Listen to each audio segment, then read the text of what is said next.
He went to the federal court after the Supreme Court had thrown out his case based on technicalities. Everywhere don't scatter. Finally, so I don't come back as I did.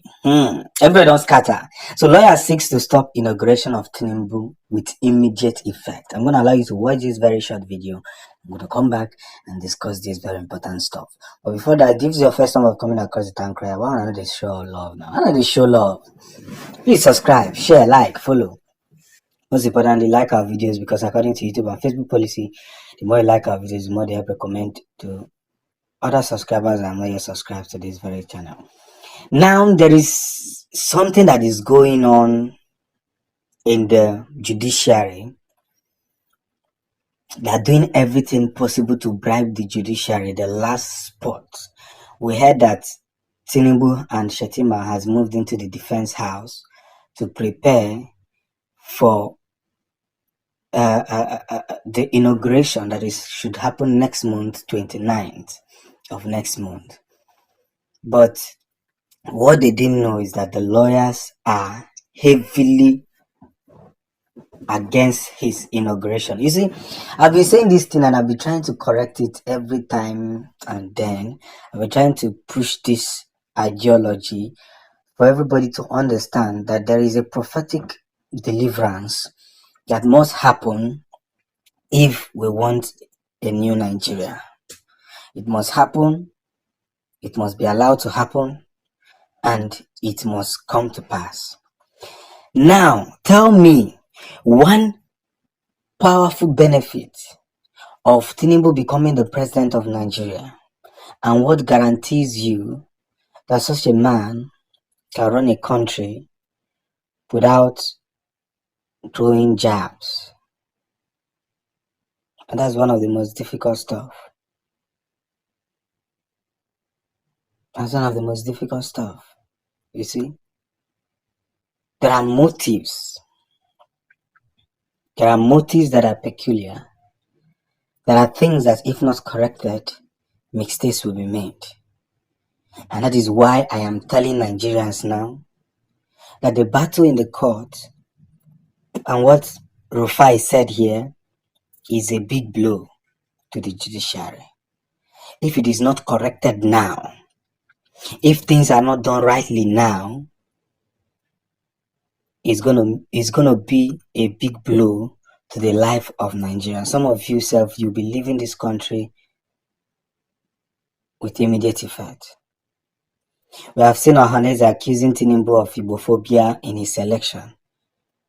Why is Ohaneze always fast in going to eat crumbs from the master's tables and their slave master's tables, when they know that the man who claimed that he won the election was selected by INEC?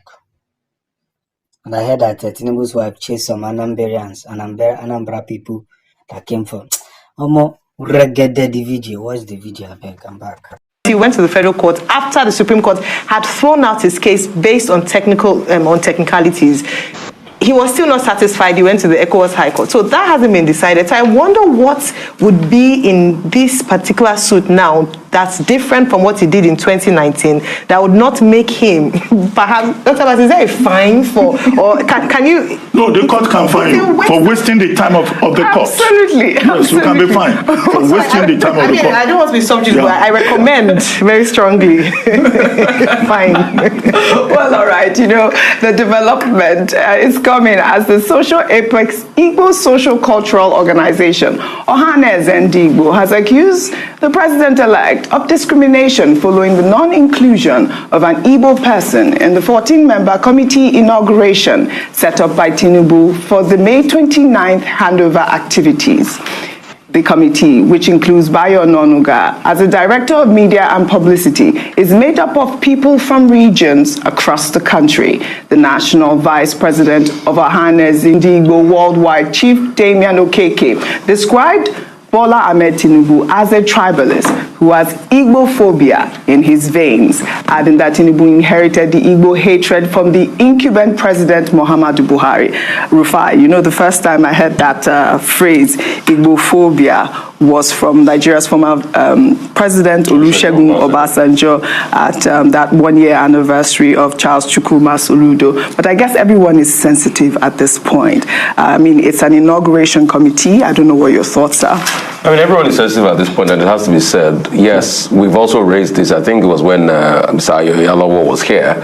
We did raise it with him, and he said, oh, it's just a very small committee just for the inauguration ceremony, that the bigger committee, a lot of Igbos, you know, will be included. So it still remains to be seen.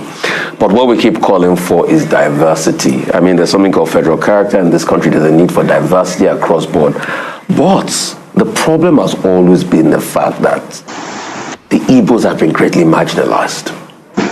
And I'm happy you made mention of Olusegun Obasanjo when he said that, and he said, oh, he was reprimanded for appointing an Igbo Minister of Finance, an Igbo Central Bank governor. He said, you're giving the economies to Igbos. And he talked about Igbophobia. We shouldn't have a country that way. It's not done.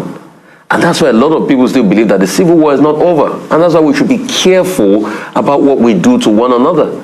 So the Igbos must be shown that they're included in the grand scheme of things, and any spirit of inherent Igbophobia should leave, because we can't forget what happened in Lagos in that election. Absolutely. We can't forget how it now turned into another case of where Igbos want to take over.